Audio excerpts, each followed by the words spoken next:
Okay, let's talk about bone broth and the truth behind the massive trend.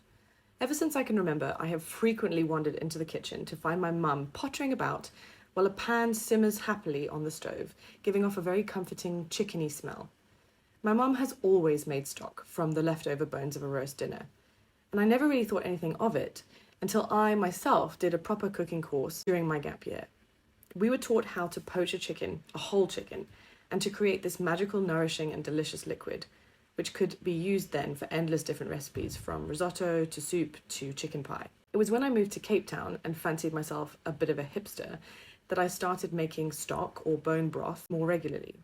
I would use it for cooking, but I would also drink it by the mugful on cold winter mornings when I was hungry but couldn't quite figure out what I wanted to eat. Bone broth has been used for centuries as a nutritious and healing food.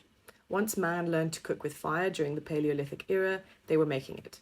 In the Middle Ages, Europeans drank a type of nourishing broth called restora, and beef tea has been a legit thing in England since the Victorian era.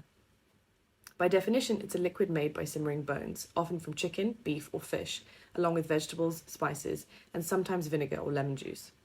The trend of consuming bone broth has grown in recent years, with proponents claiming that it can boost the immune system, improve joint health, and aid in digestion. So what's the truth behind the trend? The thing is, while it can be a good source of collagen and other nutrients, there is limited scientific evidence to support many of the health claims made about it. Collagen, a protein found in bones, skin, and connective tissue, is believed to be beneficial for joint health and skin appearance, but more research is needed to confirm these effects. However, bone broth can be a good source of minerals like calcium, magnesium, and phosphorus, as well as amino acids like glycine and proline, which are found in high concentrations in the bones and connective tissue of animals. Cooking the broth for several hours at a low temperature helps to draw the gelatin from the joints, as well as the minerals from the bones themselves. You know a bone broth is ready by the way that the bones just turn to mush as you poke them with a spoon. The idea might sound rather disgusting, but it's the reason why chicken soup has been heralded for eons as the cure-all for any sickness.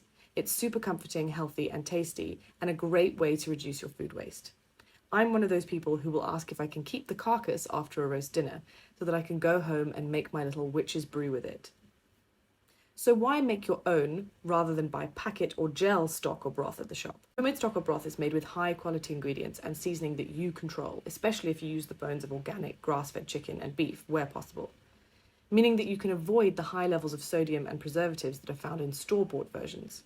Homemade broth is not typically exposed to the high temperatures used in commercial processing, which can damage the nutrients. It often works out cheaper if you make it at home, especially if you use bones from a previous meal or buy them in bulk.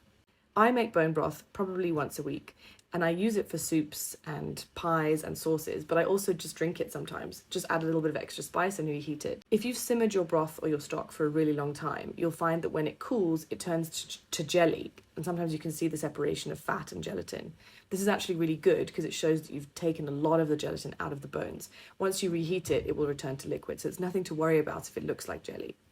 If you want to read more about bone broth and the trend and why it's become such a big thing recently and what the real benefits of it are, I've put all of the links to the research that I've done and references for further reading at the bottom of the article in the email that you got today. Tomorrow I'm going to show you how to use your bone broth to make what I call my happiness soup. It's a twist on a chicken soup. It's more like a Thai version of a chicken soup, and it's probably the most requested recipe from my husband. I make it a lot, although at the moment it's so hot in Hoodspray that we haven't been having it as much. But it's absolutely delicious. It's very nourishing, and I often make it for postpartum doula clients as well because it's very restorative. So that will be in the email tomorrow.